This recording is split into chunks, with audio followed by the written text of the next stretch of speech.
우리 하나님 말씀을 다 같이 보도록 하겠습니다. 구약 성경 호세아서 6장 6절과 7절 두 절 말씀을 다 같이 보도록 하겠습니다.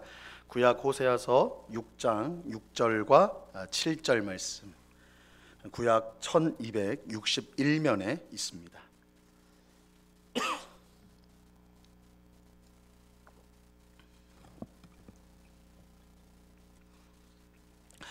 호세아서 6장 6절과 7절 우리 두 절 말씀입니다. 우리 하나님의 말씀을 한 목소리로 우리 다 같이 읽도록 하겠습니다. 6장 6절과 7절 같이 읽습니다. 시작. 나는 인애를 원하고 제사를 원하지 아니하며 번제보다 하나님을 아는 것을 원하노라. 그들은 아담처럼 언약을 어기고 거기에서 나를 반역하였느니라. 아멘. 오늘 수요 성경 공부에 오신 우리 모든 성도님들을 진심으로 환영합니다. 이제 날씨가 좀 그래도 많이 따뜻해졌죠? 아직 추워요? 아직 춥기는 하지만 많이 이제 그래도 완화된 것 같습니다. 오늘 성경 공부 우리 오신 성도님들 너무나 환영하고요. 우리 앞뒤 좌우로 인사 같이 나누겠습니다. 사랑합니다. 축복합니다.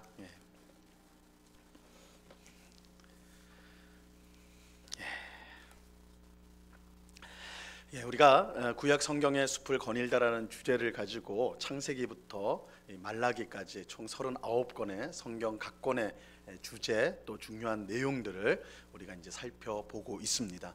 우리가 이제 숲을 거닐다라고 했습니다. 나무 하나하나를 봐야 될 때가 있는데 또 그러다 보면 이 전체 숲이 어떤 것인지 놓칠 수가 있어요. 그래서 이번 시간들을 통해 가지고는 우리가 전체 구약 성경의 전체 숲을 좀 그려보려고 그렇게 이제 하고 있는데 이제 오늘은 이제 우리가 원래는 6주 동안 마치려고 했는데 아무리 노력해도 안 되더라고요. 그래가지고 1시간 더 늘었어요. 다음 시간에 이제 마무리가 될 것 같고 오늘 6번째 시간입니다. 예레미야 애가부터 오바댜서까지 우리가 이제 성경을 이제 살펴보도록 하겠습니다. 자, 먼저 예레미야 애가를 보면요, 이 애가라는 것은 사랑의 노래가 아니라 슬픔의 고통의 노래라는 뜻입니다. 그래서 예레미야가 고통 가운데 불렀던 노래. 이 예레미야 선지자의 별명이 있죠. 눈물의 선지자예요. 눈물의 선지자. 예레미야 선지자는 남유다 왕국이 바벨론에 의해서 멸망당할 때 활동했던 선지자입니다. 그러니까 나라가 망하는 것을 지켜봐야 했던 것을 예언하고 지켜봐야 했던 선지자. 그래서 정말 마음이 편할 날이 없는 그야말로 눈물로 지샜던 선지자가 이 예레미야인데, 이 예레미야의 그 눈물의 노래가 담긴 것이 예레미야 애가서라고 할 수가 있습니다. 애가라고 할 수가 있어요. 자, 예레미야 애가는 주제를 보시면요, 예루살렘 멸망으로 말미암은 개인적인 깊은 고통과 영적인 고뇌, 그리고 이스라엘을 멸망시킨 하나님의 공의와 하나님의 속성으로부터만 발견할 수 있는 희망. 그래서 이것을 이제 주제로 하고 있습니다. 이 나라가 멸망한 데 대해서 너무나 고통스럽고 고뇌하는 그 슬픔을 토로하는 그 내용이 있고, 이 이스라엘 망한 게요, 물론 표면적인 것은 이스라엘 백성의 죄 때문에 망한 겁니다. 그러나 그것을 멸망시킨 분은 사실은 바벨론이 와서 멸망시켰지만 실상은 하나님께서 바벨론을 통해 자기 백성을 징계하신 것입니다. 그래서 이 하나님의 공의가 드러나는 사건이다라고 할 수가 있는 것이죠. 그러면서 하나님은 이렇게 징계하실 때, 자기 백성을 징계하실 때 아예 버리시는 것이 아니라 이 징계는 돌아오게 하기 위한, 회개로 이어지기 위한, 그래서 그들을 구원하기 위한 것이다. 이 주제가 이 예레미야 애가서에 다 이제 고스란히 들어가 있습니다. 자, 내용을 보시면요, 첫 번째 애가는, 이 예레미야 애가는 주전 586년, 이 586년이라는 것은 기억해야 될 숫자인데 남유다 왕국이 바벨론에 의해서 멸망한 해입니다. 그래서 그 북이스라엘은 훨씬 먼저 아수르라는 나라한테 멸망을 당했는데 722년에 멸망을 당했고, 남유다는 586년, 기원전 586년에 바벨론에 의해 멸망당합니다. 이렇게 함으로써 이 586년은 이스라엘 다윗 왕조가, 혈통적인 다윗 왕조가 무너진, 멸망당한 해라고 할 수가 있는 것이죠. 이제 그 뒤로부터는요, 계속 이스라엘은 다른 나라, 바벨론, 페르시아, 헬라, 로마, 이렇게 외국의 지배 아래 거의 대부분의 시간을 지냅니다. 예수님이 이 땅에 오시기 한 100년, 한 6, 70년 전에는 이 마카비라는 유대인 왕조가 잠시 일어나요. 독립을 쟁취합니다. 근데 아주 잠시였고 다시 로마한테 이제 다시 속국이 되죠. 그래서 그 이후로부터 이제 이스라엘이란 나라 지위가 없었던, 그러니까 이 586년이 궁극적으로는 이스라엘이 멸망했던 때다. 예수님 당시에는 이스라엘은 있었지만 이스라엘은 독립국가가 아니라 로마의 지배 아래 있었죠. 그래서 빌라도 본디오 벨라도가 이 총독으로서 파견이 돼가지고 유대 땅을 다스리고 있었거든요. 그러니까 이 이스라엘이라는 나라가 586년에 비원전 586년에 망해버립니다. 그래서 그런 의미에서는 굉장히 중요한 해라고 할 수가 있는 것이죠. 자, 586년에 예루살렘 함락을 경험하고 애가를 썼는데 5편의 애가가 들어가 있습니다. 그래서 5장이에요, 그죠? 애가 보면 5장인데 그 5편이 들어가 있는 겁니다. 전체적으로 시온의 황폐함, 시온이는 예루살렘, 하나님의 임재가 있는 곳을 말하는 거죠. 이 시온이 성전 있는 곳이 황폐하게 됐다. 그리고 이스라엘의 포로 생활, 하나님의 심판으로 인한 깊은 고뇌, 그리고 성에 남겨진 사람들의 처절한 고통을 탄식하는 내용입니다. 자, 이 예레미야 애가는요 굉장히 문학적으로 굉장히 좀 특징이 있습니다. 이 아크로스틱 형식이라고 그래가지고 굉장히 어려운 말 같은데, 이게 이제 우리식으로 하면 이 시잖아요. 지금 이 애가가 시입니다. 시인데 그 첫 글자 한 행의 그 한 첫 줄에, 그러니까 이제 한 줄씩 한 줄씩 써갈 때 그 한 줄의 첫 번째 글자가 우리식으로 하면 가, 그리고 두 번째 줄은 나, 세 번째 줄은 다, 네 번째 줄은 라, 이렇게 되는, 그러니까 알파벳 순서대로 가, 나, 다, 라, 마바사 이렇게 해가지고 그 시가 시작되는 거예요. 가로 시작되고 나로 시작되고 다로, 이렇게 이걸 이제 아크로바스틱 이제 문학 기법이라고 이제 그렇게 하는데, 이 애가서가 그렇게 적혀졌습니다. 근데 이거는 이 애가만 그렇게 된 것은 아니고, 성경에 보면 시편 119편이 우리 성경에서 제일 긴 절이죠. 있는 긴 장인데 그게 이제 이 구조로 되어 있고, 잠언 31장도 이 구조로 되어져 있습니다. 그러니까 성경에서 나오는 구조 중에 하나인데, 그러니까 굉장히 규칙적이죠. 그래서 히브리어는 알렙, 베타, 김멜 이렇게 해가지고 알파벳이 A, B, C 이렇게 식으로 돼 있어요. 타우까지 22개예요. 그러니까 이 이제 알렙부터 시작해서 타우까지 22개니까 이 아크로바스틱 구조니까 1장이 22절, 그죠? 22절이 되는 거예요. 2장도 22절. 근데 3장은 가운데 3장이거든요. 1, 2, 3, 4, 5니까 그 3회는 특별하게 66절이에요.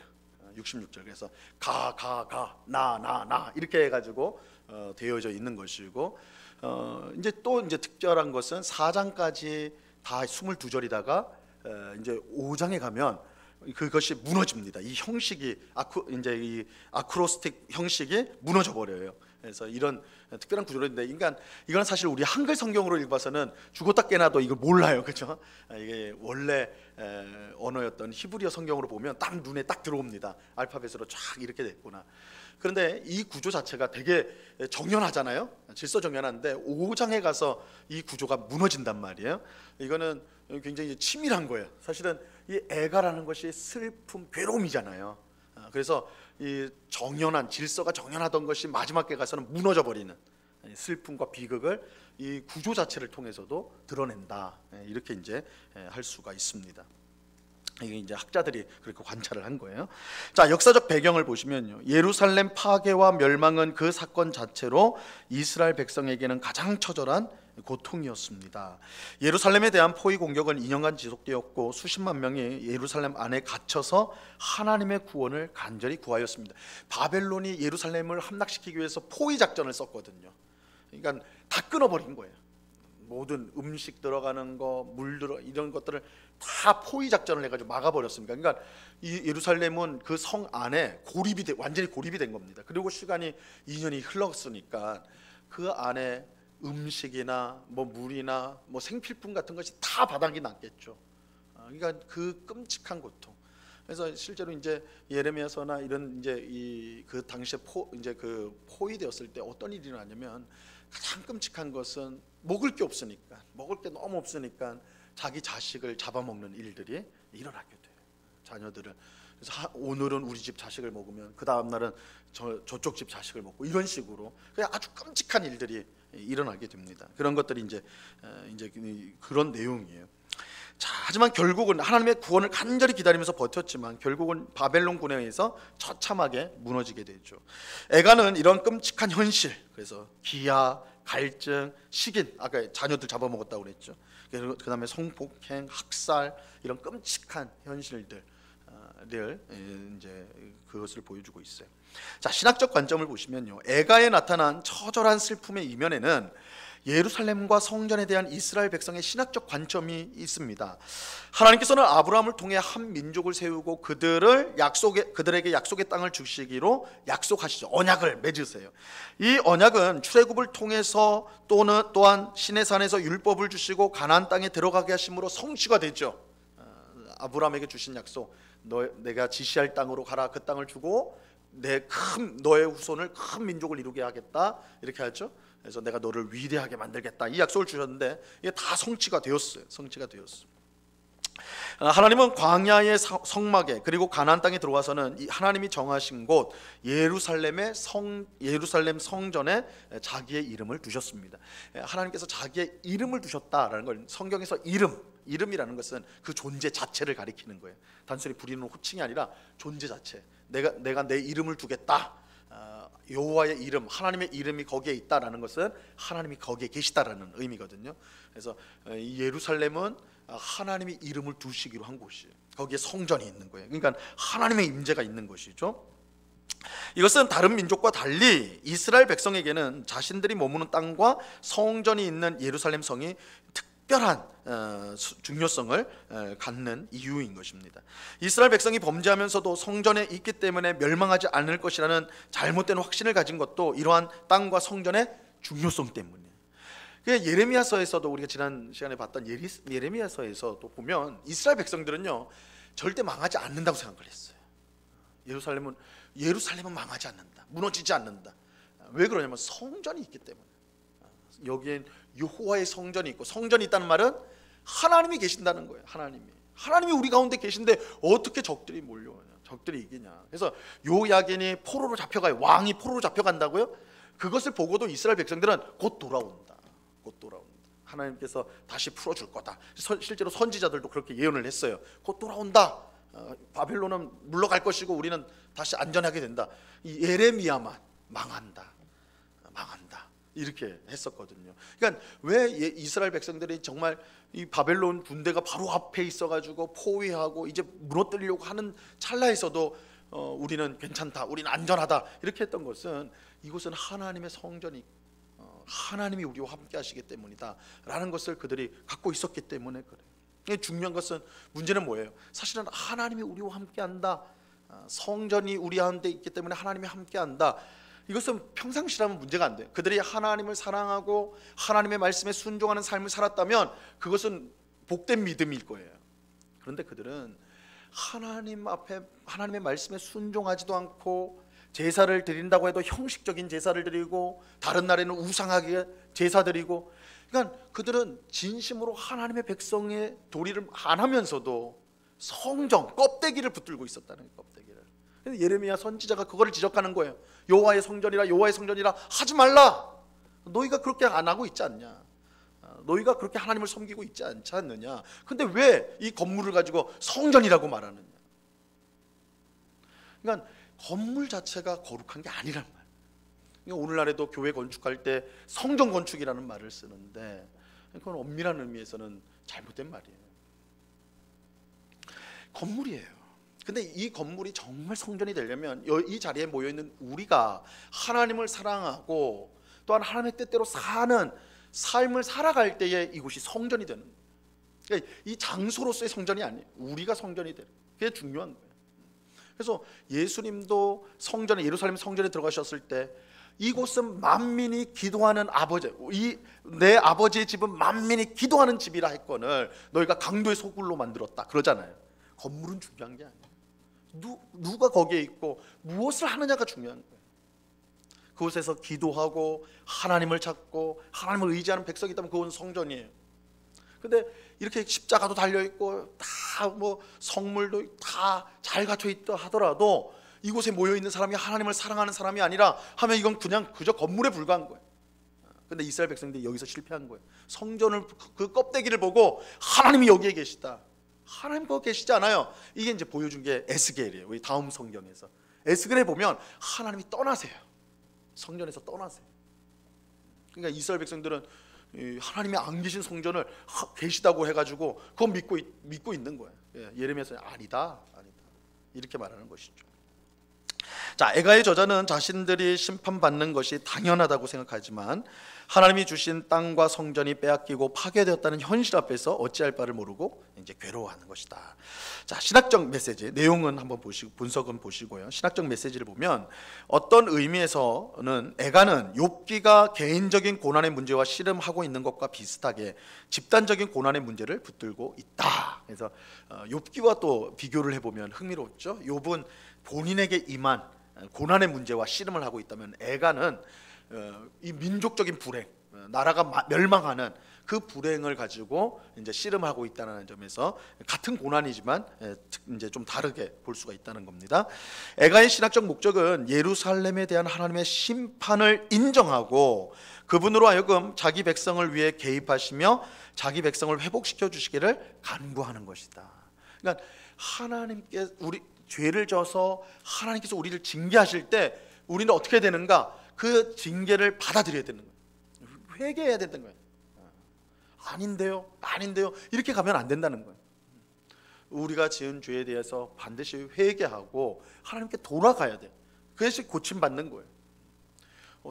나는 세례도 받았는데, 난 교회에서 직분도 받았는데, 그런 껍데기 붙들고 있으면 안 된다는 거예요.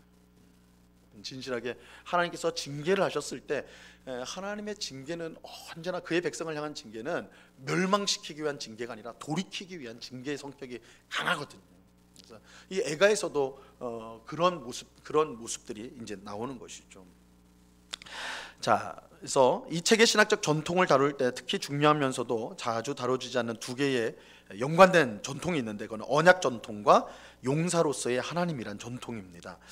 이 백성의 죄 때문에 임하는 심판의 배후에는 하나님이 서 계신다. 그래서 이 심판을 받는 게 이스라엘 백성은 하나님이 우리와 함께 하지 않아서 우리가 이렇게 하는구나, 하나님이 우리를 미워해가지고 그러는구나 이렇게 생각하는데 아니다는 거예요. 이스라엘 백성의 심판은 하나님이 주시는 심판이에요. 바벨론이 와가지고 함부로 이스라엘 백성을 망가뜨린 게 아니라 하나님이 바벨론을 불러오신 거예요.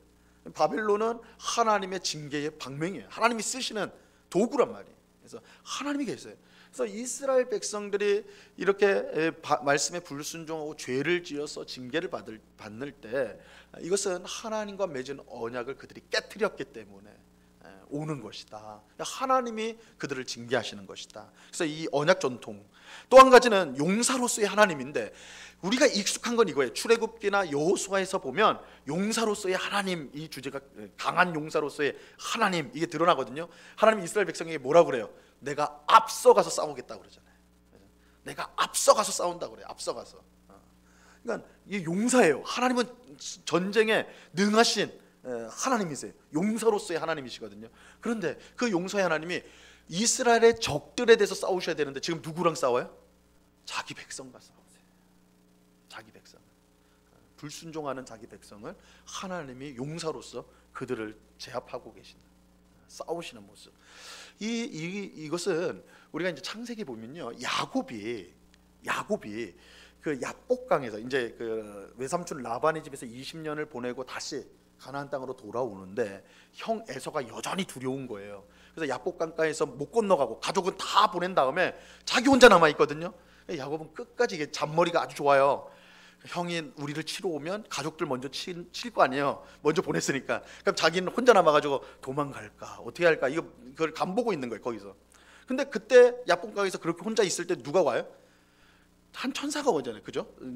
이제 천사가 와가지고 뭘 해요? 씨름을 하잖아요. 싸운다고요. 레슬링을 해요. 막 이게 이제 씨름한다고 할 때 이렇게 잡고 씨름하는 건 아니에요. 레슬링에 막 뒹구는 거예요. 막 죽기 살기로. 그러니까 막 하는데 야곱이 이길 수가 없죠. 당연히 이길 수가 없어요. 야곱이 어느 시점에서 깨닫습니다. 씨름을 하다가 이 존재가 하나님이란 걸 깨달아요. 하나님이라는 걸.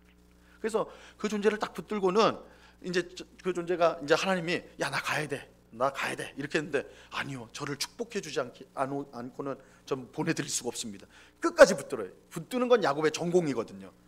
야곱의 이름이 붙잡는 자거든요. 뒤꿈치를 붙들다. 붙잡는 자예요. 그러니까 하나님이 그 이제 붙잡는 야곱을 이제 여기 엉덩이 뼈를 치잖아요. 그죠? 그래서 그때부터 쫄록쫄록 다녔거든요. 근데 그래도 끝까지 붙들었어요. 그래서 하나님께서 야곱에게 복을 주면서 이름을 바꿔주세요. 그 이름이 이스라엘이에요. 이스라엘. 하나님을 붙드는 자. 그런데 이 이야기를 종교개혁자였던 루터가 설교를 할 때 뭐라고 이름을 붙였냐면 우리를 공격하시는 하나님이라고 졌어요. 생소하죠. 하나님이 우리를 공격한다고. 우리의 원수를 공격해야지 왜 우리를 공격합니까? 근데 하나님이 이거는 싸움을 거신 거예요, 야곱에게. 근데 야곱을 죽이려고 한 게 아니라 야곱을 이스라엘로 바꾸려고. 그러니까 이 이스라엘의 멸망 사건도 우리가 궁극적으로 보면 그의 백성을 버리고 없애기 위함이 아니라 공격하시는 하나님이 야곱을 이스라엘로 바꾸는, 사람과 막 지지고 볶고 싸우는 그 야곱에서 하나님과 상대하는, 이스라엘의 이름이 하나님을 이긴 자 혹은 하나님과 겨룬 자라는 뜻이거든요. 상대가 바뀐 거예요. 야곱은 지금까지 사람만 바라보고 살아온 사람인데 이스라엘, 하나님을 상대하는 사람으로 바뀌어버린 거예요. 이스라엘, 그래서 민족의 이름 된 거 아니에요, 그죠? 멋있는 입에 하나님을 상대하는 민족이 이스라엘이에요.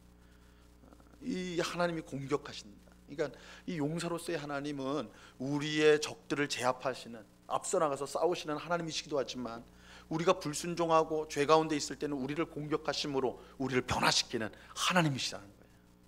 그러니까 이건 좀 생소하죠. 우리가 기도할 때 하나님이 우리를 보호해달라고 기도하지 우리를 공격해달라고 이렇게 하는 적은 없을 거 아니에요. 하나님이 우리를 공격한다는 걸 생각 못할 거 아니에요, 그렇죠? 그런데 성경에서 야곱도 그랬고 지금 이스라엘 백성도 그렇고 하나님이 공격하시는 하나님, 나를 변화시키기 위해서. 그러니까 하나님은 사실은 어떻게 보면 수단 방법을 가리지 않고 우리를 자기의 백성으로 만드시는 일을 하세요. 그만큼 귀하고 사랑하시기 때문이죠. 그래서 이 용사로서의 하나님의 전통이 나온다. 이것도 이제 우리 주목해서 볼 필요가 있습니다. 자, 애가의 신학적 메시지는 전혀 부정적인 것만 한 것은 아닙니다. 이거 굉장히, 애가는 슬픈 노래니까 고통스럽고 절망으로 가득 차 있는데 그것만 있는 건 아니에요. 희망이 있어요. 특별히 1장부터 5장까지 해서 3장이 도드라진다고 그랬잖아요. 66절. 그런데 그 66절에서 3장 22절과 23절이 아주 다이아몬드처럼 딱 박힌 보석처럼 빛이 나는데 뭐라고 되냐? 우리 잘 아는 말씀이에요. 여호와의 인자와 국률이 무궁하심으로 우리가 진멸되지 아니함이니이다. 그러니까 슬픔과 저주와 고통 가운데 막 그런 비참한 노래 속에 이 희망의 노래. 근데 이 희망이 결국 누구예요? 하나님이에요. 하나님이 인자하시고 국률이 무궁하신 분이기 때문에 우리가 진멸되지 않습니다. 하나님을 소망하는 것이 이제 애가의 한가운데 박혀진 보석입니다. 그래서 우리가 고난 가운데 절망 가운데 있을 때에도 결국 하나님, 우리를 부르시고 구원하신 그 하나님이 우리의 소망이 되신다라는 것을 애가는 분명하게 알려주고 있습니다. 자, 우리 에스겔서로 넘어가겠습니다. 에스겔서 주제는 여호와께서 이스라엘을 떠나시고 다시 돌아오심으로 이루어지는 회복. 자, 맞죠? 떠나시고잖아요.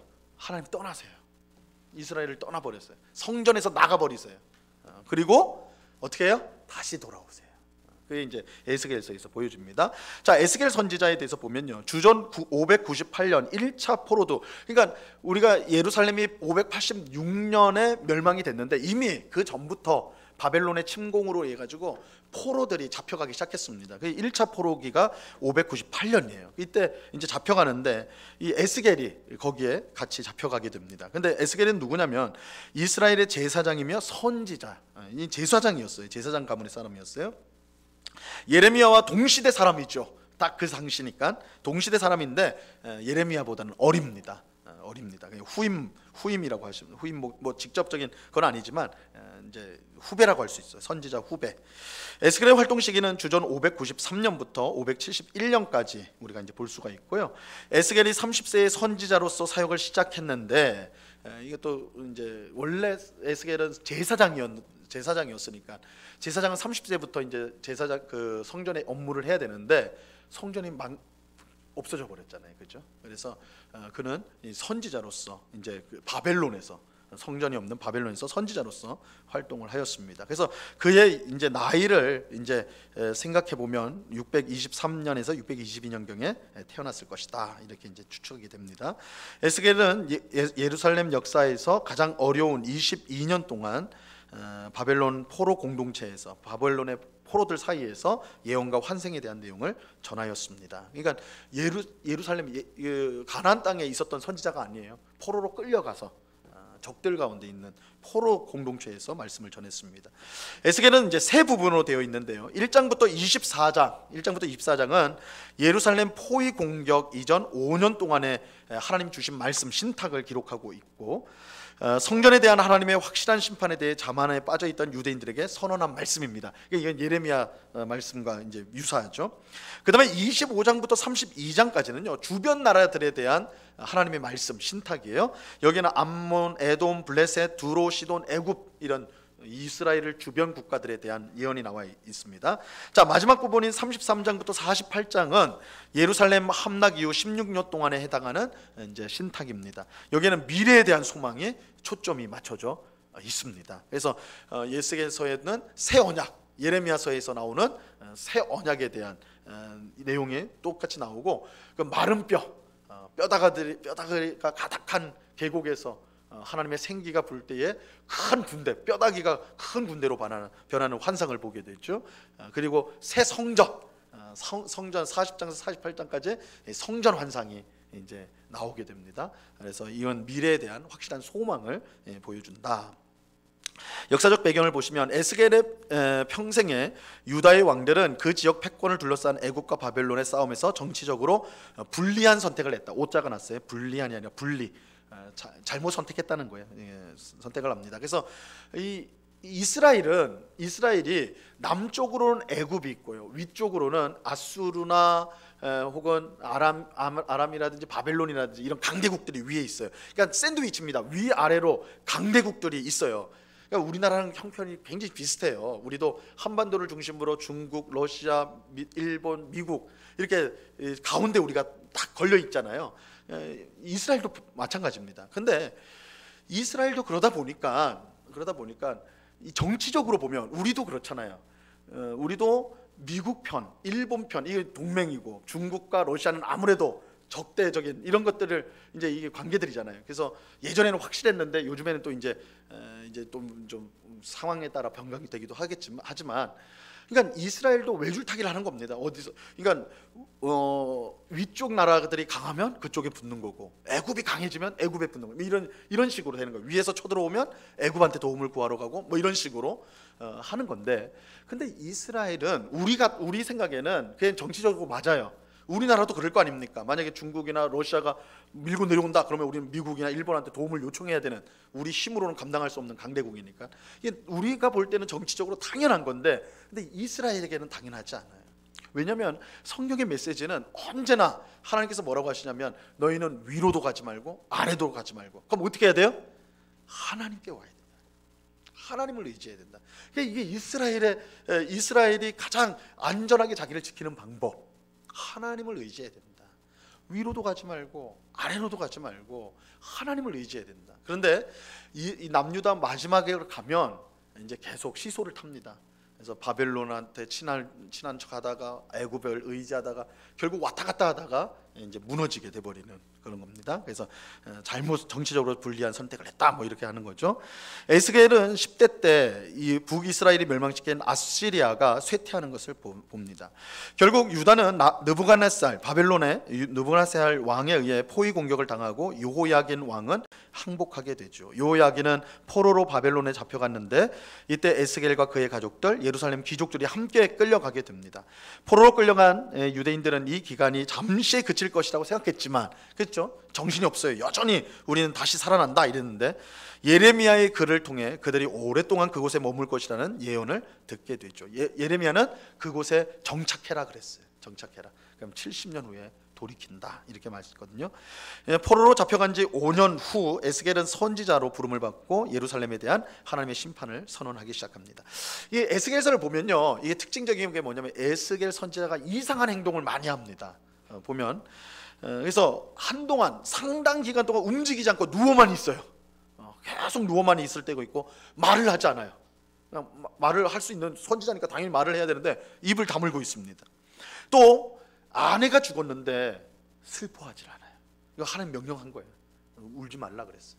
아내가 죽었는데도 슬퍼하지 않았어요.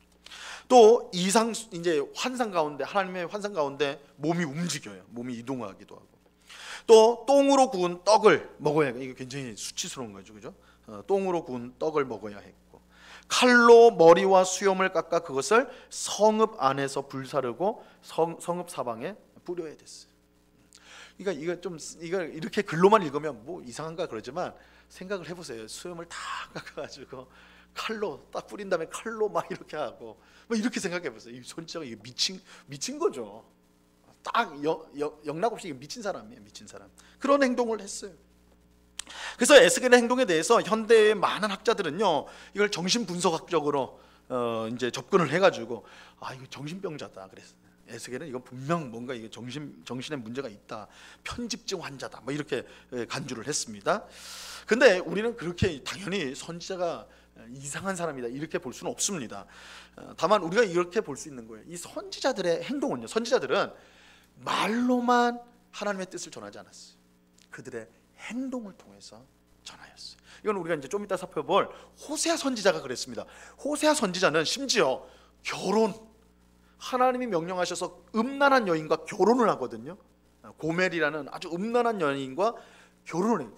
선지자, 하나님의 사람이 몸을 파는 여인, 음란한 여인과 결혼을 하는 건 사실 상상할 수 없는 일이죠. 근데 하나님의 명령이에요. 결혼을 하라고 그래요. 근데 그 결혼이 뭘 뜻하는 거냐면 이스라엘 백성에게 보여주는 하나님의 시각 설교예요. 눈에 보이는 설교. 이 음란한 여인 고멜은 누구예요? 이스라엘 백성이에요. 선지자 호세아는 누구예요? 거룩한 선지자 호세아는 누구예요? 하나님이에요. 그거를 두 사람의 모습을 통해서 백성들에게 하나님 말씀을 보여주는 거예요. 그 커플을 보면 이스라엘 백성이 저 고멜이 야 우리구나, 하나님이 호세아 선지자 저분이 하나님이구나, 이걸 보고 있는 거예요. 고멜이 도망가 버리거든요. 선지자의 사랑을 받으면서 선지자가 얼마나 깍듯하게 사랑했겠어요. 애를 둘이나 낳아요. 그런데 어떻게 해요? 도망가 버려요. 다른 남자 찾아가지고.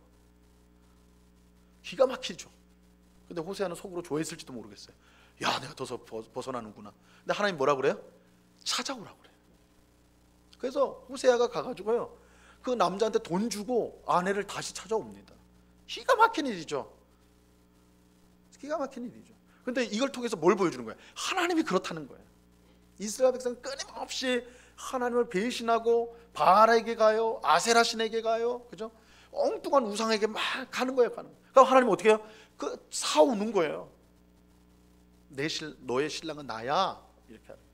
근데 그걸 어떻게 보여줘요? 호세아가 결혼을 통해서 보여요. 결혼을 통해서. 그러니까 이 선지자의 행동이라는 거는 우리가 생각할 때 이건 정상적이지 않은 모습들이 있죠. 근데 그것이 선지자적인 행위예요. 하나님의 말씀을 보여주는 행위. 그래서 이 에스겔 선지자가 아주 두드러진다라고 할 수가 있는 것입니다. 그래서 여러분들 에스겔 선지자를 보면서 그 행동의 뜻이 곧 하나님의 말씀이구나. 이거는 오늘날 우리가 행하는 성찬이나 성례도 마찬가지입니다. 보이는 말씀이거든요. 보이는 말씀. 그래서 우리 눈으로 보고 입으로 느끼고 이렇게 할 수 있는 말씀으로 보여주신다. 이 선지자의 행동이 그런 것들을 연결되어 있습니다. 자, 내용 분석은 보시길 바라고요. 신학적 메시지로 보시면 에스겔서에서는요, 첫 번째 하나님의 거룩성과 초월성이 강조되고 있습니다. 에스겔서에서 하나님은 피조물과 선지자 자신을 초월하여 계신 분이에요. 그래서 완전히 초월하신 분이에요. 그래서 에스겔이 계시를 받을 때 천사를 통해 받아요. 천사를 통해 가지고 하나님의 초월성을 보여줘요. 또 하나님은 거룩하신 하나님이시기 때문에 이스라엘의 죄를 묵과하지 않으세요. 그냥 내버려 두지 않는다는 거예요. 이는 하나님의 거룩성에 위배되는 것이기 때문입니다. 한편 거룩하신 하나님은 또한 자기에게 순종하는 남은 자들을 예비하신다. 자, 두 번째, 하나님의 은혜와 자비. 하나님의 심판은 이스라엘 택하신 하나님의 목적을 완전히 폐기하지 않습니다.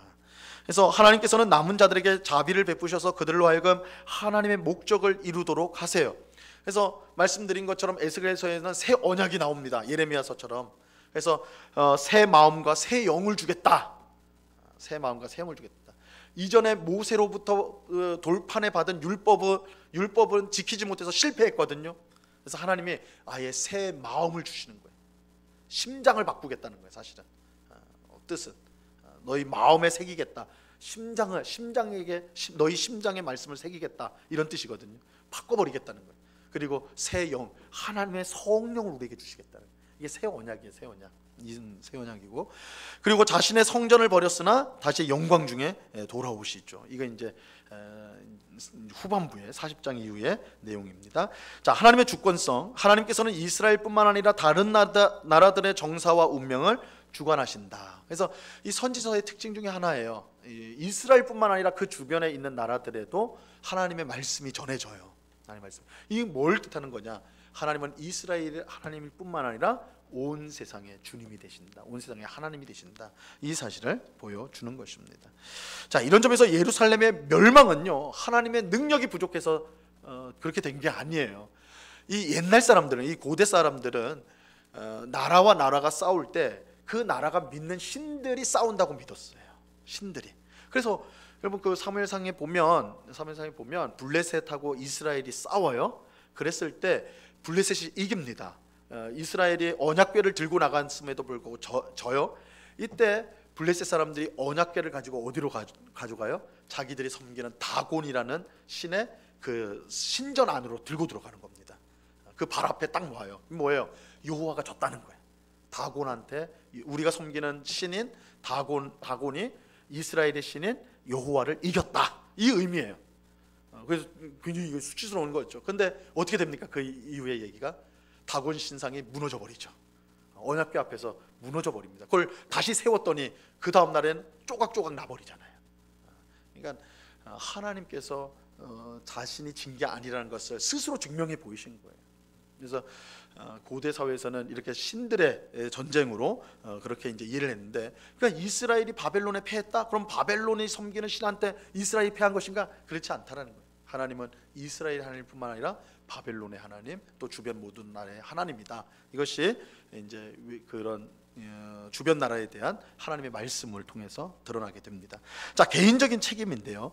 남유다의 멸망과 포로 생활은 하나님의 율법에 반역했던 지난 세대들의 축적된 죄악 때문에 일어난 것이다. 그 죄가 쌓이고 가지고 이제 이 심판이 임한 것이죠.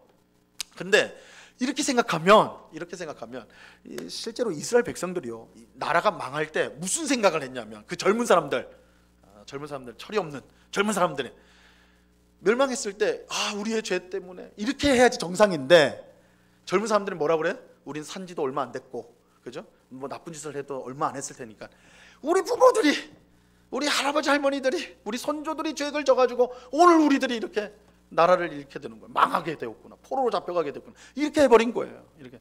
그래서 속담을 만들었어요. 속담. 아버지가 신 포도를 먹어가지고 아들인 내가 이가 시다는 거예요. 아버지가 먹었는데 내 이가 시대.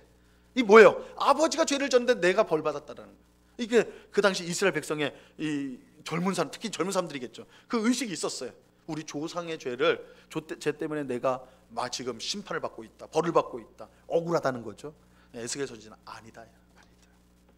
너희 조상의 죄는 너희 조상이 심판을 받는 것이요, 너희가 지금 심판당하는 건 너희 죄 때문이라는 거예요.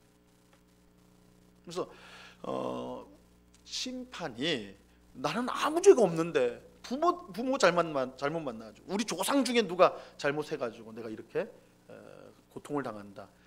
에스겔서는 아니다라고 말하는 거예요. 아니다. 각자는 자기 죄로 인해서 하나님 앞에 심판을 받는 것이다. 이게 이제 에스겔서가 우리에게 가르치는 거예요. 그래서 한국 교회에 한때 유행했던 책이 있었어요. 가게에 흐르는 저주를 끊어라.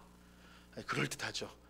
그거 주장하는 사람들은 막 집에 우환이 생겨요. 괜히 신앙생활 잘하는데 우환이 생기고 막 그러면 당신들 조상 중에 누가 하나님 앞에 큰 죄를 졌기 때문에 그런 거다. 이렇게 회개해야 된다는 거예요. 그걸 가게에 흐르는 저주를 끊어야 된다는 거예요. 성경적이지 않다는 거예요.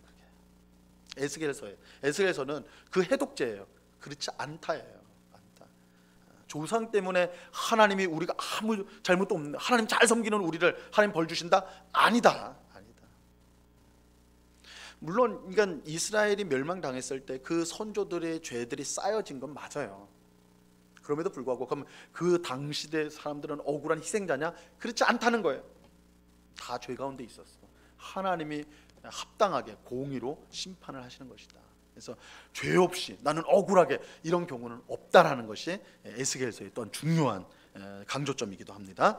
자, 다니엘서로 넘어갑니다. 다니엘서는 뭔가 친근하시죠?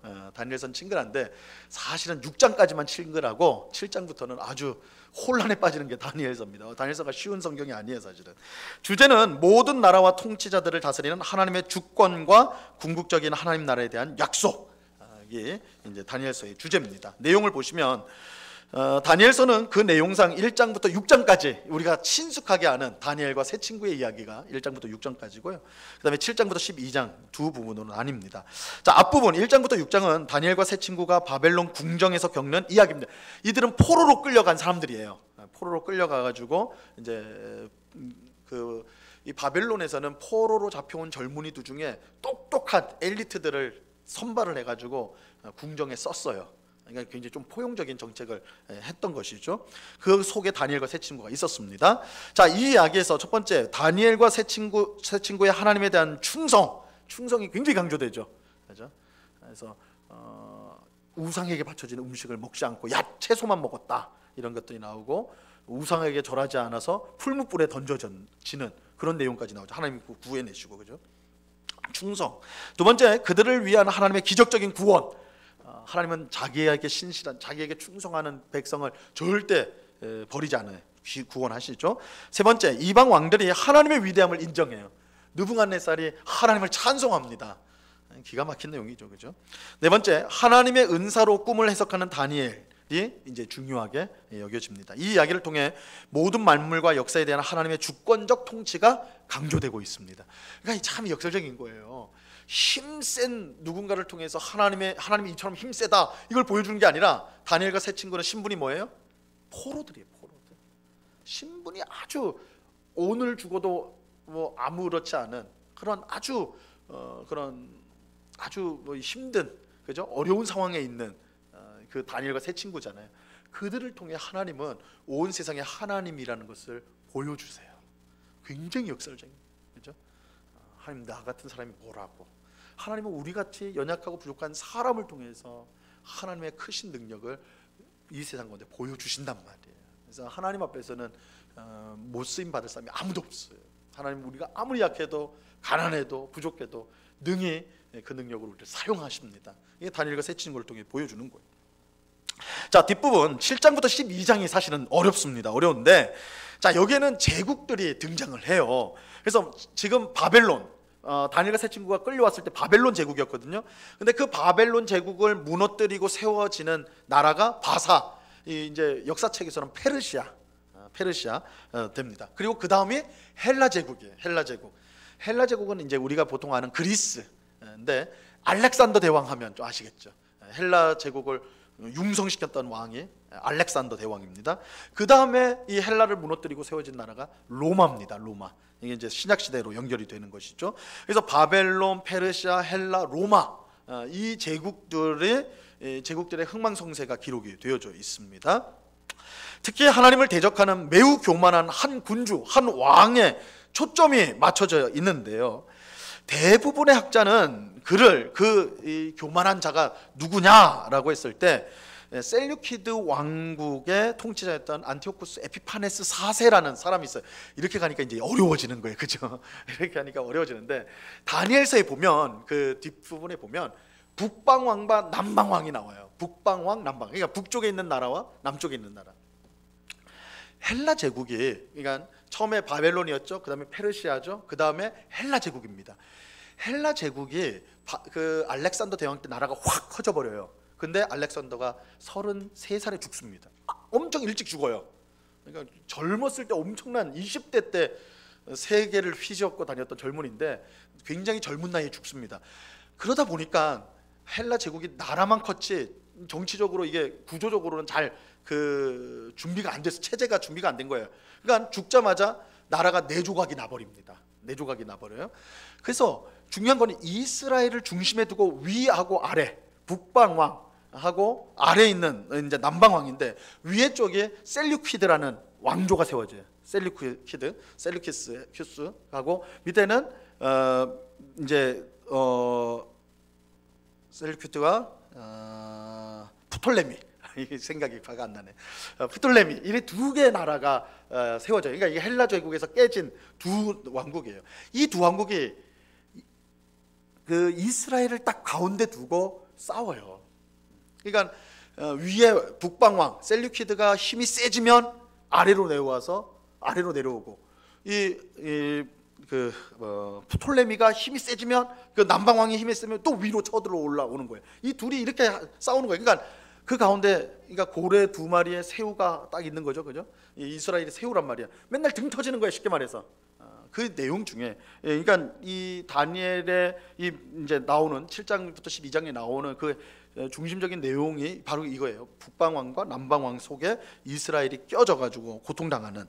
그런데 이 북방 셀류키드 왕가, 그러니까 북방왕이죠. 북방왕 중에 안티오쿠스 에피파네스라는 왕이 있는데 이 왕은 적그리스도, 우리가 이제 하나님 나라를 저항하는 적그리스도의 원형적인 모습을 보여줘요. 이 사람이 무슨 짓을 하냐면 예루살렘 성전에 들어와서 거기 성전을 자기들이 섬기는 제우스, 그리스 사람은 제우스 신을 섬겼잖아요.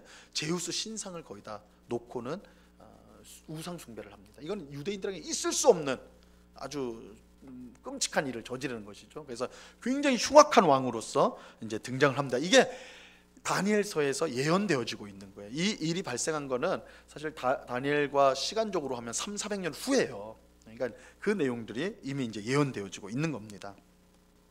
자, 그래서 이 중요한 거는 그럼 북방하고 남방하고 이렇게 싸워서 고통당했다 그 문제가 아니라 이 모든 것을 통해 하나님의 통치, 하나님의 주권이 결국은 온전히 드러날 것이다. 세상 나라들이 이렇게 흥망성쇠를 막 거듭하고 막 싸우고 지지고 볶아도 결국은 하나님의 나라가 이 모든 것을 다스리고 통치한다. 이것이 이제 다니엘서가 보여주는 중요한 핵심입니다. 자, 역사적 배경을 보세요. 두 가지 역사적 배경을 이해해야 되는데, 첫 번째 다니엘 자신에 대한 역사적 배경을 봐야 됩니다.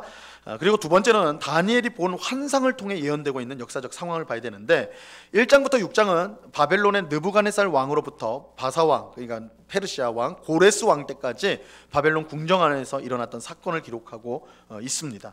반면에 환상들이 기록된 7장부터 12장은 바사 제국과 헬라 제국, 그리고 알렉산더 대왕 이후에 나누어진 나라들을 배경으로 하고 있습니다.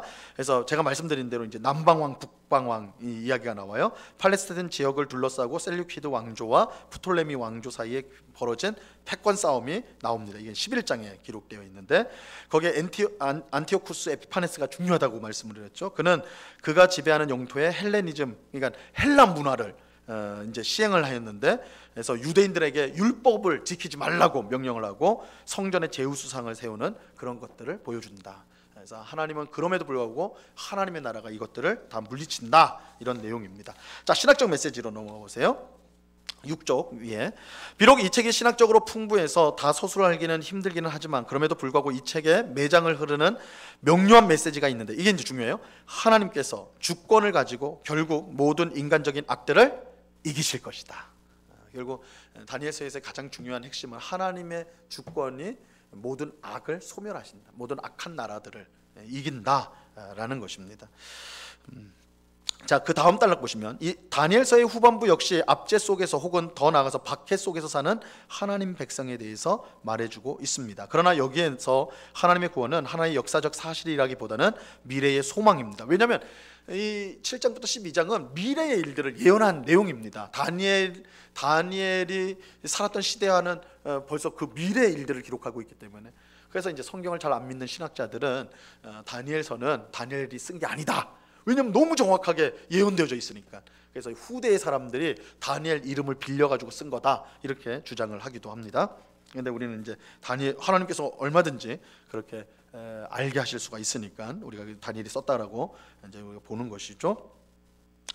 자, 그래서 다니엘서가 하나님 백성을 착취하는 이교도 나라들의 악한 힘을 짐승들을 통하여 상징적으로 표현하고 있다는 점에 의문의 여지가 없지만, 이 나라들의 정확한 정체가 무엇이냐, 그거는 이제 뭐 논란이 있었다.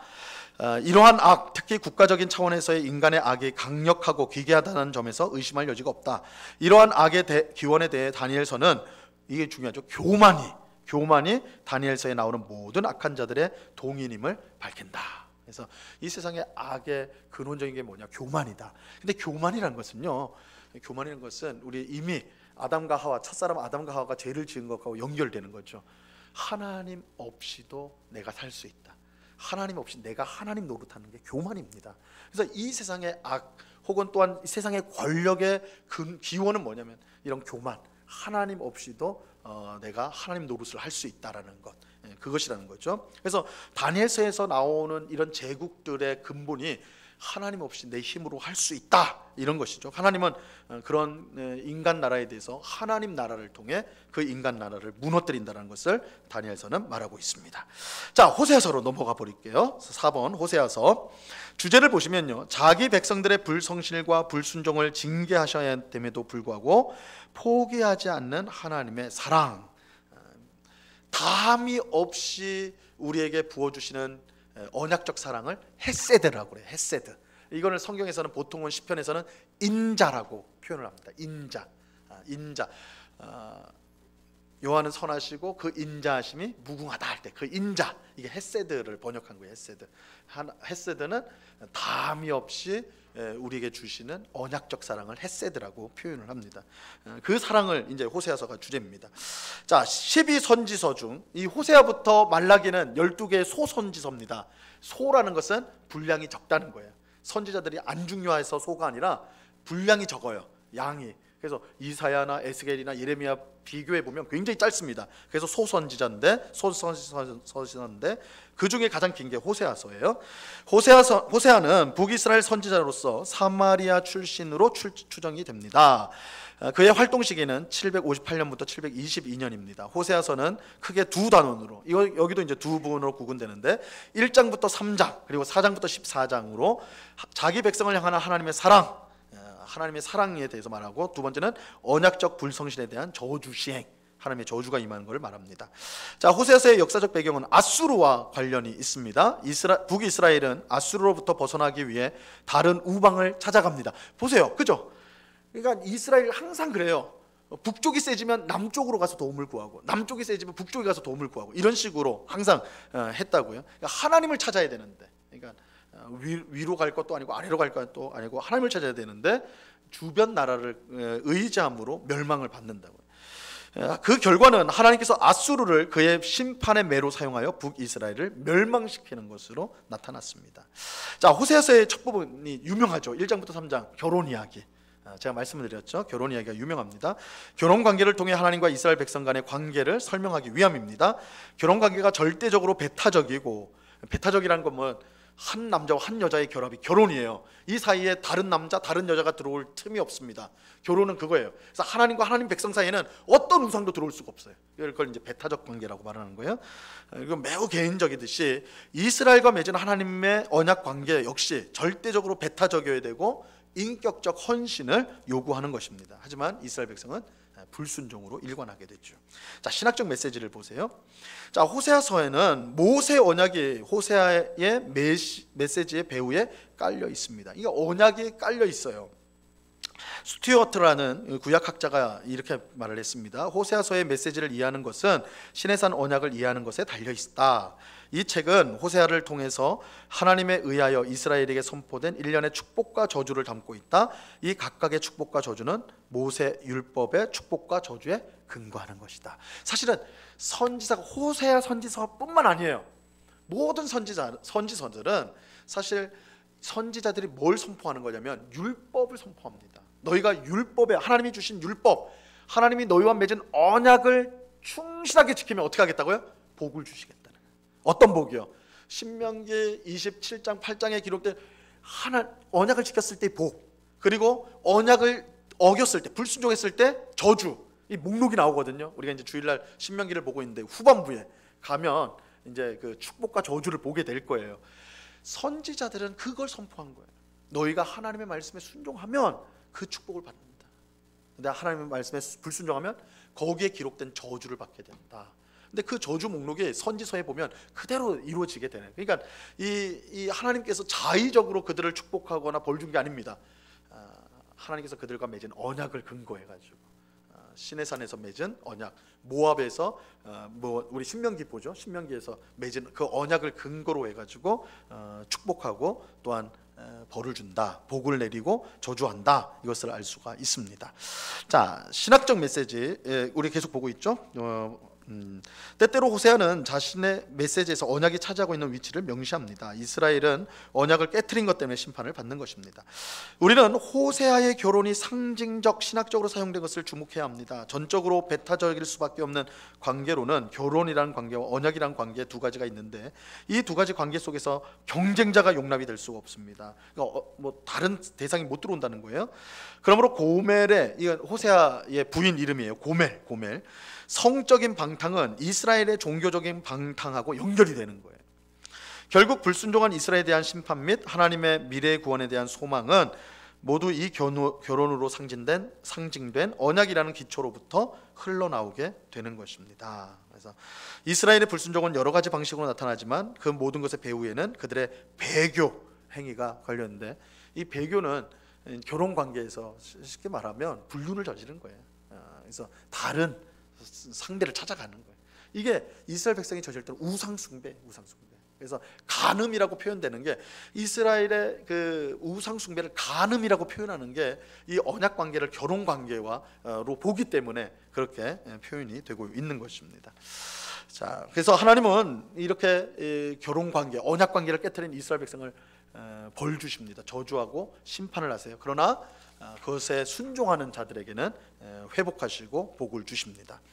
자, 요엘서로 가겠습니다. 요엘서. 이제부터는 좀 생소하시죠? 좀 우리 선지서들이 내용들이 많이 생소할 텐데 호세아서까지는 그래도 그 음란한 여인과 결혼한 선지자 이거 이렇게 생각이 되는데 아마 요엘서부터는 막 이제 좀 생소한 내용입니다. 이 요엘서는 짧은 성경에 3장밖에 안 되니까. 근데 이 핵심적인 게 여호와의 날이라는 단어를 꼭 기억하셔야 됩니다. 여호와의 날. 이 날은 심판과 구원의 날이에요. 하나님은 자신의 사랑하는 백성들을 징계하시고 그 징계는 회개를 촉구합니다. 하나님은 자비를 베푸심으로 언약을 지키시며 그 백성을 대적하는 열방을 심판하신다. 자, 내용을 보시면 요엘 선지자는 부두엘의 아들이라는 사실 외에는 알려진 게 없어요. 그거는 자기가 나는 부두엘의 아들이라 이렇게 하니까 아는 거고 그 외에는 없습니다. 아마도, 그래서 이제 아마도라고 합니다.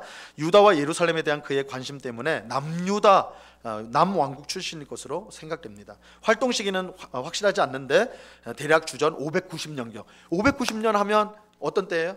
지금 바벨론이 삼키려고 딱 직전이잖아요, 그죠? 586년에 멸망을 당했으니까. 그러니까 아주 이제 위급할 때죠. 요엘서는 구체적인 날짜를 역사적 내용을 전혀 사술하지 않아서요 우리가 이제 이해하기가 쉽지가 않습니다. 그런데 그래서 이제 그 요엘서에 보면 이스라엘을 침투해 오는 북편 군대에 대해서 나와요. 그래서 이게 이제 첫 번째는 메뚜기 떼로 나오기 때문에 진짜 이 메뚜기 떼가 와가지고 막 하는 그것을 의미할 수 있는데, 근데 이제 실제적으로는 무서운 군대가 북쪽에서 오는 것으로 해야 됩니다. 그게 바벨론이 북쪽에서 온 군대죠. 요엘서가 강조하는 핵심 메시지의 핵심에는 주의 날이라는 개념이 자리하고 있습니다. 원래 이스라엘 백성들은 주의 날 하면 하나님께서 자신들을 구원하고 적들을 물리치는 날이에요. 구원의 날로만 생각을 했어요. 하지만 아모스와 스바냐 같은 선지자들은 이 날이 여호와 이스라엘의 심판의 날이라고 그 개념을 바꿔버립니다. 이사야와 예레미야는 주의 날이 심판과 회복이라는 두 측면을 다 가지고 있다라고 말을 하죠. 이 요엘서도 마찬가지입니다. 주의 날을 범죄한 자들에게는 심판의 날로, 하나님의 남은 자들에게는 구원의 날로 제시를 해주고 있습니다. 이 요엘서를 읽을 때 분명한 언급은 없지만 하나님과 그 백성 간의 언약 관계를 전제하고 있어요. 그 어떻게 아냐면 이스라엘이 당하는 메뚜기 재앙은 언약에 불순종했을 때 오는 저주의 내용이에요. 징벌의 내용이에요. 이 메뚜기 재앙. 또 이스라엘이 열국으로 뿔뿔이 흩어지는 거, 이제 쫓겨나는 거, 땅을 잃어버리고 쫓겨나는 거, 이것도 불순종했을 때 오는 언약적인 저주입니다. 신명기에 이미 기록이 돼 있어요. 이게 그대로 실현이 된다는 거죠. 이런 점에서 언약 관계가 전제돼 있다. 자, 그다음 페이지 넘어가서 신학적 메시지를 보면요, 요엘은 하나님의 주권, 거룩하심, 자비에 대해서 선포하였습니다. 요엘서에 나오는 메뚜기 재앙은 이스라엘이 회개하지 않을 경우 더욱더 파괴적인 군대가 이 나라를 심판할 것에 대한 경고였습니다. 이스라엘은 하나님께서 개입하셔서 자기들의 원수들을 치실 것을 고대하고 소망하는 경우가 많았습니다. 그러나 요엘은 냉소적이고 풍자적으로 이 주제를 뒤집습니다. 그리고 하나님의 주권은 이스라엘에게만 국한된 것이 아니고 악에 대한 보편적이고 종말론적이고 결정적인 우주적 전쟁을 기록하고 있습니다. 그래서 주의 날에 불순종한 이스라엘 백성도 심판을 받지만 열방이, 이 세상의 악한 나라들이 다 심판을 받게 돼요. 그러나 주의 이름을 부르는 자들은 구원을 받게 됩니다.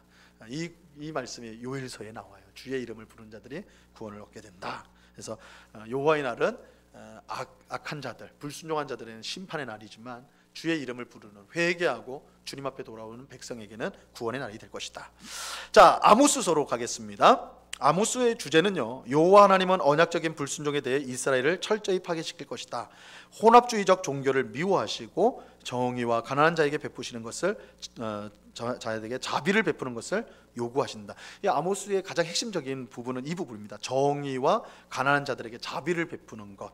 이것이 아모스에는 굉장히 두드러지는 주제입니다. 아모스 선지자는 유다의 베들레헴 남쪽 드고아 출신의 목자이고 농부예요. 좀 특이하죠?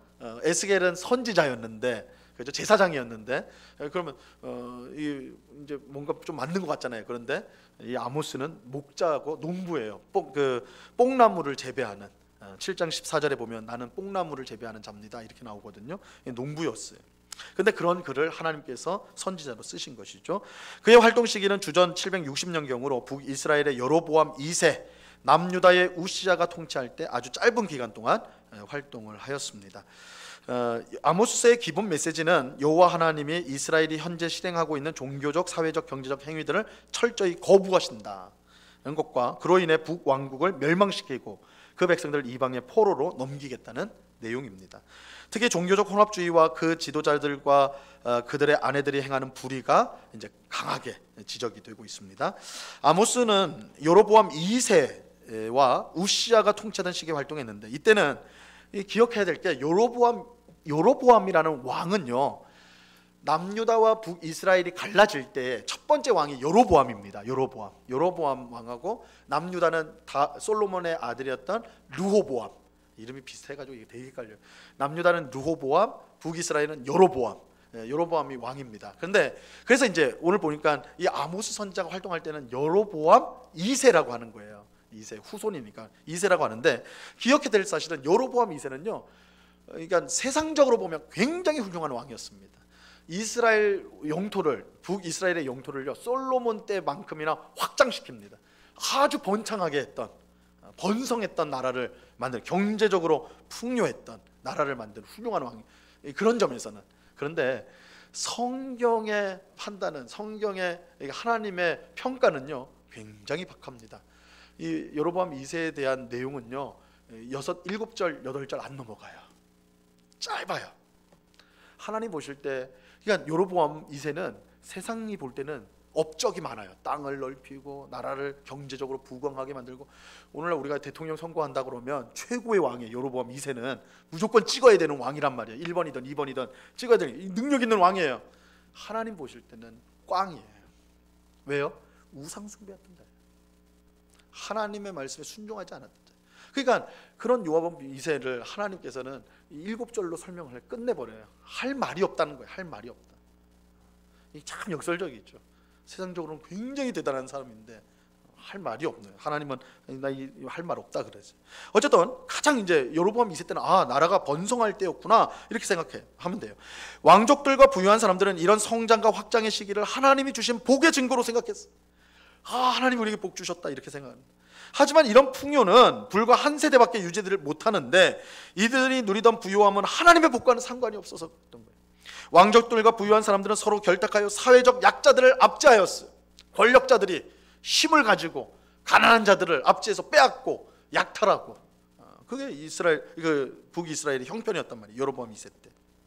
그래서 하나님께서 너희에게 정의가 없고 공의가 없다, 넌 너희의 제사를 받지 않겠다 선언을 해버리시는 거죠. 이게 아모스예요. 아모스. 자, 넘어가서요 신학성 메시지로 보겠습니다. 10쪽 중간에 보세요. 첫 번째는 하나님의 주권과 심판. 계속 이제 선지서는 내용들이 중복되죠. 허버드라는 학자가 있는데요, 하나님의 주권적인 통치와 심판을 네 가지의 차원에서 바라보고 있습니다. 첫 번째는 개인적 신적 차원에서 보자면 심판에 있어서 주도권을 취하는 분은 누구라고요? 하나님이다. 그러니까 북이스라엘이 아수르라는 나라에서 망해버리고 남유다 왕국이 바벨론에서 망했지만 그게 아수르나 바벨론이 힘이 세서 그런 게 아니라 하나님이 그들을 도구로 써서 하나님이 심판하셨다는 거예요. 하나님이 심판하셨다. 그래서 성경에서 모든 일들은 하나님의 심판, 구원하시는 이도 하나님이요 심판하시는 분도 하나님이다. 이것을 우리가 기억을 해야 됩니다. 두 번째는 창조의 차원에서 하나님이 주권적이시죠. 셋째로 도덕적 인과관계의 차원에서 보자면 다른 사람들을 향해 저질러진 악은 본인에게 악으로 되돌아온다. 이렇게 이제 되어지고, 네 번째 정치적인 역사의 시각에서 보자면 하나님의 주권적인 통치는 세상의 열방들을 다 포괄하는 것이다. 그래서 이스라엘만이 아니라 모든 나라를 하나님이 다스리신다. 두 번째 우상 숭배와 사회적 불의. 이게 이제 아모스에서는 두드러져요. 하나님의 심판에 대한 아모스의 메시지는 우상 숭배와 사회적 불의라는 두 가지 영역에 대한 것입니다. 이거는 아모스뿐만 아니라 사실은 거의 모든 선지자들이 이 두 가지 죄를 지적하는데 아모스에는 특별히 사회적 불의가 두드러집니다. 자, 아모스 시대의 이스라엘은 우상 숭배가 흔한 일이었습니다. 또 여로보암 2세 하에서는 정치적이고 군사적인 성공에 따른 물질적인 번영으로 이스라엘의 강력하고 부유한 상류 계층을 만들어냈는데 새로운 차원의 여유 시간과 잉여 재산 때문에 노골적인 악들이 저질러졌습니다. 그러니까 우리는 항상 부해지기를 원하고 건강하기를 원하고 여유롭기를 원하고 이게 다 기도 제목인데 그랬더니 어떻게 됐다고요? 더 악한 일들이 많이 일어나. 우리는 안 그럴 텐데 이렇게 할 수도 있겠죠. 한번 하나님 우리 믿고 주세요 이럴 수 있지는 몰라도 그러니까 성경의 역사를 보면 반드시 우리가 부유해지고 건강해지고 아무 걱정 없어지고 이것이 가장 좋은 복된 상태는 아니다. 물론 우리가 그것을 주시는데도 피할 이유는 없겠지만 우리가 생각하는 것만큼 우리가 바라는 세상적인 복들이 진짜 우리에게 복이 아닐 수도 있다는 것을 우리가 여기서 통해서 이제 확인을 할 수가 있습니다. 자, 언약과 남은 자. 아모스는 초기에 성경 비평하기 묘사한 것 같은 급진적인 종교 개혁가가 아닙니다. 언약에 근거한 법정 소송의 대리자로서 그 위치는 언약의 존재를 바탕으로 하고 있습니다. 이게 어려운 말로 썼는데 쉽게 말해서 선지자들은요 언약을 지키는 언약의 수호자들이에요. 이스라엘 백성은 언약을 깨트리고 도망가려고 하거든요. 그럼 선지자들이 너희 다시 돌아와야 돼. 하나님은 언약을 지키고 있잖아. 너희도 언약을 지켜야 돼. 이렇게 하는 사람이 선지자였다라는 것입니다. 아모스는 이스라엘이 새로운 종교적 사고를 받아들이도록 촉구한 것이 아니라 기로에 선 이 나라의 예레미야처럼 옛적 길, 곧 선한 길을 택하도록 촉구하였습니다. 옛적 길은 뭐예요? 하나님이 주신 언약. 하나님은 나는 너희의 하나님이 되고 너희는 내 백성이 되리라 이렇게 하셨잖아요. 내가 하나님 노릇을 할 테니까 너희는 백성 노릇을 해라. 내 백성답게 살아라. 이거거든요. 이 옛적 길이에요. 이 변하지 않는 길이에요. 새로운 차원의 그게 아니라 하나님께서 자신의 거룩함 때문에 이 백성의 죄를 심판으로 대항하시는 수밖에 없었습니다. 그러나 이스라엘에 대한 그의 헌신 때문에 거기에는 항상 남은 자들, 즉 하나님의 심판을 통과하고 하나님의 계속적인 백성의 핵이 되는 자들이 항상 존재합니다. 자, 여호와의 날을 보시면요, 이스라엘은 보통 여호와의 날이 이 나라가 변호를 받는 날, 용사이신 하나님이 이스라엘 적들에게 심판을 행하시는 날이라고 보았다. 구원의 날이라고 하는 거예요. 근데 아모스 선지자가 이걸 뒤집어요. 너희가 여호와의 날을 기대하느냐? 여호와의 날을 너희가 사모하느냐? 그 날은 너희의 심판의 날이다. 뒤집어요. 그러니까 선지자들은 굉장히 우리가 생각하고 있는 어떤 제도적이고 어떤 형식적인 것들을 뒤집는 일들을 해요. 그러니까 우리로 하여금 제사, 형식 이런 것들을 붙드는 우리들에게 각성을 시키는 거예요. 하나님이 너희 제사 받지 않으신다. 너희가 인애를 행하라. 인자를 행하라. 너 이웃을 사랑해라. 그렇지 않으면 하나님 제사 안 받으신다. 이 선지자들은 그렇게 선언을 하는 거예요. 선지자의 역할이에요. 자, 그 다음에 이제 하나님의 말씀을 보세요. 아모스는 선지자들을 통해 계시된 하나님의 말씀의 능력과 효력에 대해서 다른 선지자들과 같이 신념을 갖고 있습니다. 그러나 이스라엘 백성은 선지자를 통해 주시는 하나님의 말씀을 무시할 수 있다라고 생각을 했습니다. 오늘도 한 개는 남겨놓고 끝내야지. 뭔가 빨리 끝났다는 느낌을 받으실래요? 다음 주에는 반드시 끝냅니다. 예, 기도하도록 하겠습니다. 하나님 아버지, 감사합니다. 특별히 구약 성경의 선지서들을 우리가 한 권씩 그 핵심적인 내용들을 살펴보았습니다. 주님, 우리가 이러한 내용들을 마음속에 새기고 실제로 주의 말씀, 특별히 선지서를 읽음으로 말미암아 오늘날에도 여전히 우상 숭배를 하며 여전히 사회적인 불의를 저지를 때가 있는 저희들을 돌아보게 하시고 철저히 회개하여 주 앞으로 돌아오는 그런 일들이 있게 하여 주시옵소서. 아버지 하나님, 하나님의 말씀을 그 쓴 말씀일지라도 그것을 달게 듣는 것이 우리가 사는 길임을 알고 하나님의 말씀을 늘 더 가까이 하는 주의 백성 되게 하여 주시옵소서. 감사하며 예수님의 이름으로 기도드리옵나이다. 아멘.